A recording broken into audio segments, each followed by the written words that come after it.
तो टेन्सन भइरहेछ यो टेन्सन पनि हुन्छ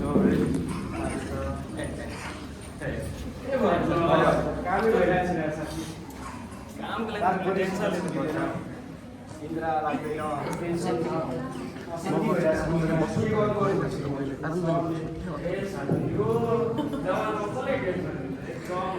साथी म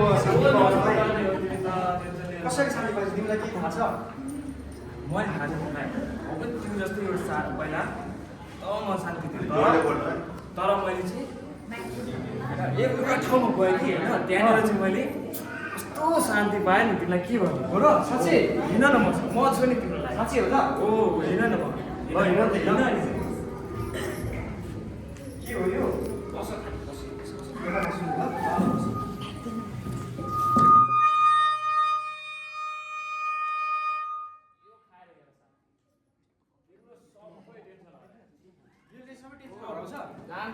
शान्ति हुन्छ खायो भने एकदम होइन होला ए खाएर हेर न तिमी खाएर हेर के हो त्यो खाऊ न के खाऊ साथी त हाम्रो घरले रहेछ नि यसले पनि शान्ति हुन्छ र खोइ त भएन त अहिलेसम्म त खाऊ न तिमी खालि खाऊ न म छु नि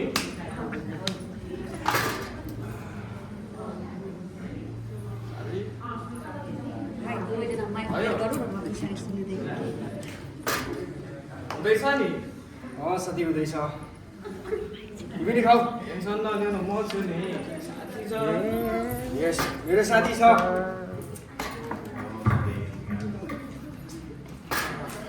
साथी धेरै भयो अब जाम होला है जाम मलाई थोरै उठाउँछ बिस्तारै बिस्तारै बिस्तारै अलिक बिस्तारै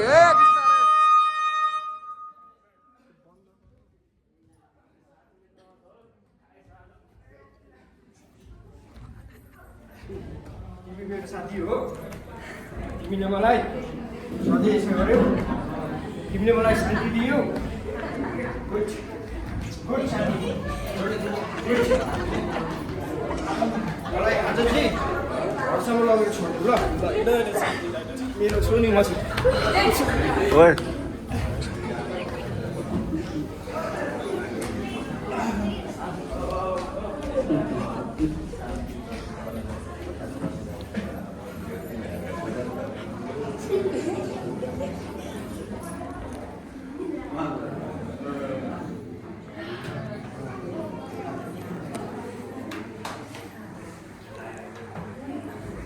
हेलो के छ सुतिरहेछौ क्या साथी तिमी त मलाई त रातभरि कस्तो मजा आयो नि एकदम मजाले सुतेँ एकदम शान्ति भयो मलाई त कस्तो आज पनि जाउँ जाउँ लागिरहेछ क्या साथी त्यही त ल्याएर एउटा सानो काम छ कि त्यो काम सकेर म रेडी भएर आउँछु तिमी आउँदै गर न ल बाटोमा भेट्नुपर्छ ल फेरि पनि आज त्यहीँ जानुपर्छ ल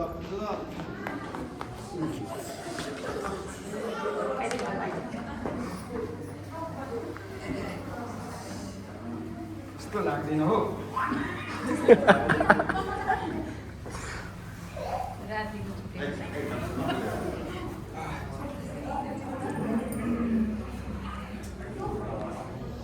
ओहो साथी के छ यस कम अन अनि हिजोको जस्तै आज पनि मजा गर्ने हैन त जाउँ साँच्चै नै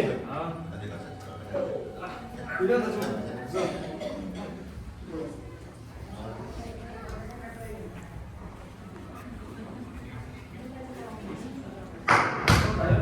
नमस्ते आराम कसैले हुन्छ आरामै छौँ गाडी पुगेर आउनुभयो हामी यस्तो एउटा आउँथ्यो आज जाँदै थियो ए भाइहरूलाई धेरै दिनदेखि भेट्नु मैले बुझिरहेको थिएँ आज तपाईँ भेट भयो है अनि के छ फुर्सद कतिको छ फुर्सद त ठिकै छ हामी यता कामको लागि हिँडेको कि अहिले अर्जेन्टै छ ठिकै छ 2-4 मिनट यसो मेरो कुरा सुनिदिनुहुन्छ के कुरा हो र ए म चाहिँ क्रिस्चियन हो भन्ने थाहा छ नि हजुरलाई अलिअलि सुनेको होइन सुनेको ए ठिकै छ यसोको बारेमा केही सुन्नु भएको छ तपाईँहरूले यसको बारेमा सुनेको छु सुनेको होइन तैँले छैन मलाई छैन तैँले मैले अस्ति सुनेको थिएँ एक्जामको कहिले सुनेको सुनेको थिएँ हजुर भन्नु न ठिकै छ ल सुन्नुभएको छैन भने 2 मिनट सुन्नु त है त हुन्छ ल यसो चाहिँ यो सारा संसारका मानिसहरूलाई चाहिँ पापबाट छुटकारा दिनको लागि आउनु भएको थियो है र अशान्तिमा परेकाहरूलाई दुःखमा परेकाहरूलाई र सबै तनावमा परेका मानिसहरूलाई चाहिँ उहाँले चाहिँ शान्ति गराउनको लागि आउनु भएको थियो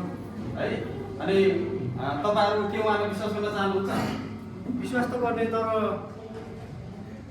के साँच्चै नै शान्ति पाइन्छ त त्यसमा शान्ति पाइन्छ किनभने मत 11 बाइबलमा चाहिँ हामी के पाउँछौँ भने नि बाइबलमा चाहिँ हामी के पाउँछौँ भने नि मत 11:28 पदमा सबै थाकेर बोझले दबिएका हो म कहाँ तिमीहरूमा शान्ति दिनेछु भनेर उहाँले भन्नुभएको छ क्या।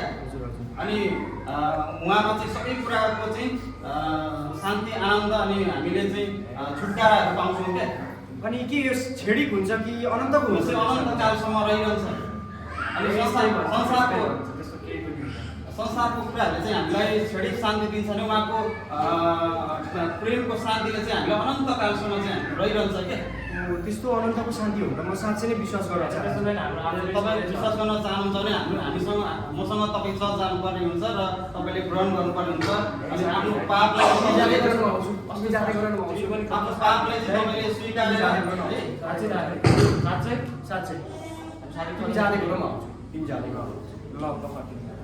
भाइले चाहिँ यसो सुनिदिनु भयो जस्तो लाग्यो तपाईँले गर्नुहुन्छ जस्तो लाग्यो।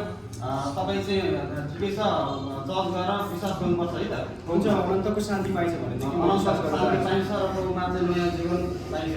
हुन्छ अनि सबै तपाईँमा भएको तनाव होइन अशान्ति अनि त्यो दुःख कुराहरू सबै हल्नुहुन्छ। अनि तपाईँले चर्च गएर चाहिँ विश्वास गर्नुपर्ने हुन्छ। सबै पापमा राख्नुपर्ने हुन्छ। तपाईँ के तयार हुनुहुन्छ? ल ठिक छ तपाईँ मसँग चर्च हिँड्नुहोस्।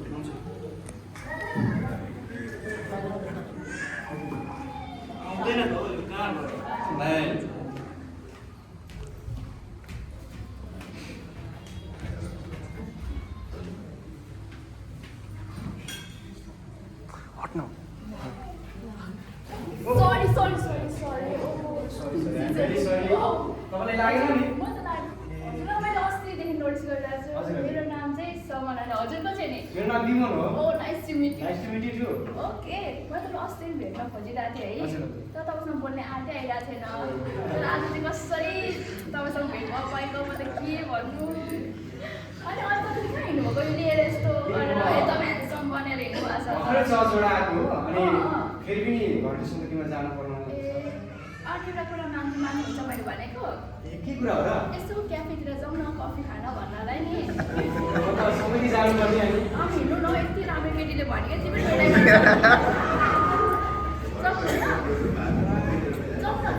जानुपर्ने छ अनि त्यसमा तपाईँले मलाई हिँड्नु न भनेर राम्ररी है।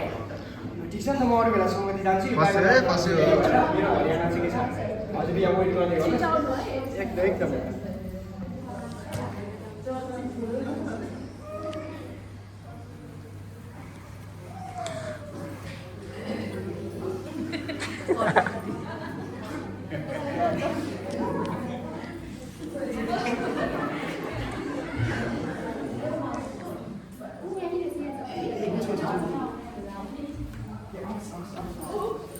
धन्यवाद।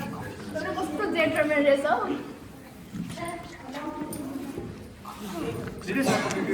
ओ धन्यवाद। अनि हजुरको घर चाहिँ कतातिर हो? मेरो घर यहीँ पर हो नि। हजुरको चाहिँ नि? मेरो पनि त्यही नजिकै छ। ए त्यही त म तपाईँको नोटिस गर्थेँ। हजुर। बोल्ने आँटै आएर आज चाहिँ आएर बोलिदिएको नि। होइन खुसी लाग्यो हजुरले बोल्नुभयो त्यसरी। अनि मैले त तारिफै गर्नु भयो नि त हजुर। अनि तपाईँ कति राम्रो हुनुहुन्छ मलाई पनि मनपर्छ तपाईँ। जाउँ न त हामी हिँड्दै कुरा गरौँ न है। हुन्छ हुन्छ मेरो नम्बर तपाईँलाई म अहिले दिन्छु अनि त्यसमा कुरा गरौँ है त। गर्नु नि त भइहाल्छ नि। फोन गर्दै गर्नु नि हामी कुरा गर्दै गर्नुपर्छ। हस् म तपाईँलाई छोडिदिन्छु नि। राम्रोसँग है।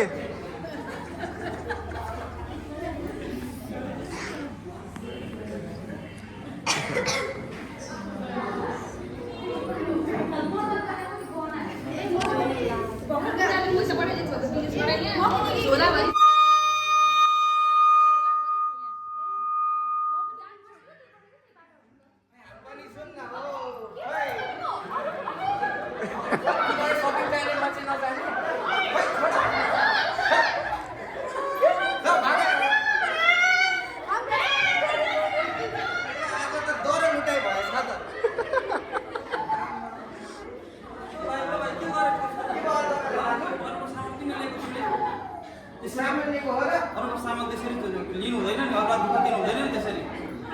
म त्यहाँ बसेर हेरिरहेको थिएँ, तिमीले त्यो बहिनीहरूको सामान लियो त्यसरी। यो त मेरो रोजीरोटीको हो नि त दाइ। त्यस्तो गर्नु हुँदैन नि, अरूलाई दुःख दिएर अनि आफ्नो रोजीरोटीमा यस्ता बसेर काम नराम्रो होइन।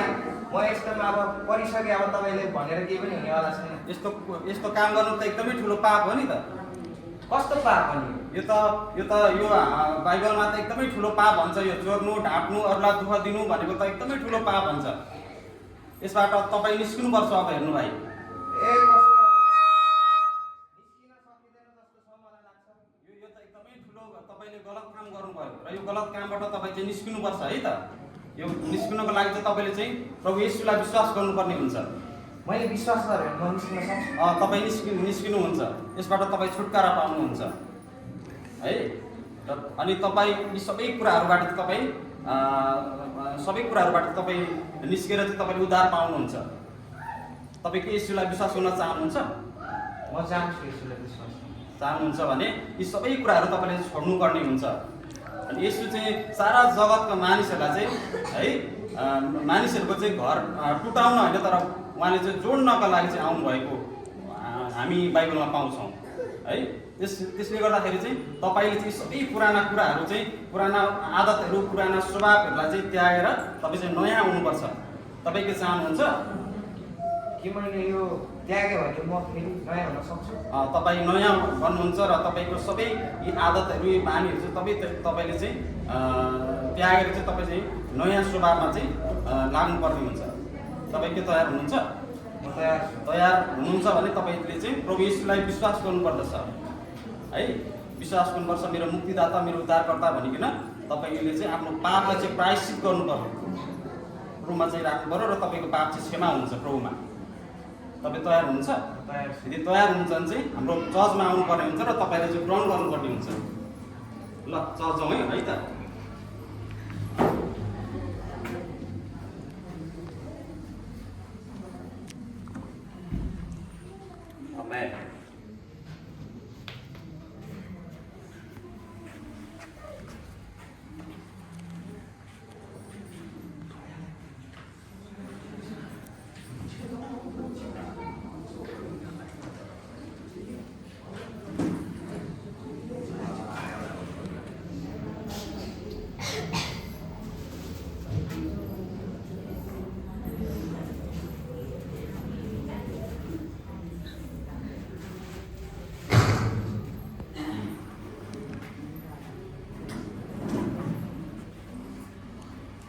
उठ मेरो प्रिय पुत्र, म तिमीदेखि अति प्रसन्न छु, किनकि तिमीले मलाई आफ्नो जीवनकालमा मलाई ग्रहण गर्यौ र मलाई विश्वास गर्यौ र मेरो आज्ञालाई पालन गरेको कारणले म तिमीलाई स्वर्गको राज्यको अधिकार दिँदछु। तिमी मसँगै हुनेछौ।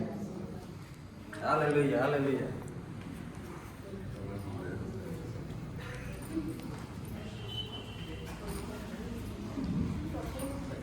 हे दुष्ट स्त्री, मबाट दूर भइजा।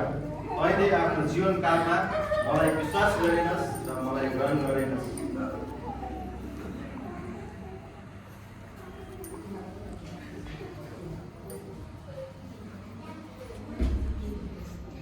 उठ मेरो प्रिय पुत्र, म तिमीलाई स्वर्गको राज्यको हकदार बनाउँदछु, किनकि तिमीले मलाई विश्वास गर्यौ, मलाई ग्रहण गर्यौ र मेरो आज्ञालाई पालन गरेको छु, त्यसकारण तिमी मसँगै हुनेछौ।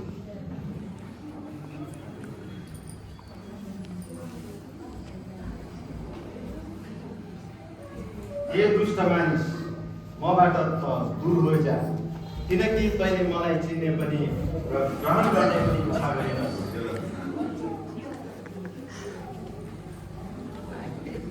खाएर आएको छ क्या? हे दुष्ट मानिस, मबाट त दूर भइजा, किनकि तैँले मलाई आफ्नो जीवनकालमा मलाई ग्रहण गरेनस् र मलाई विश्वास गरेनस्। त संसारको पापमा बसेर त भइस, त्यस कारणले तँलाई म नर्कको हकदार, बचाउनुहोस् प्रभु, क्षमा गरिदिनुहोस्। बचाउनुहोस् प्रभु, बचाउनुहोस्।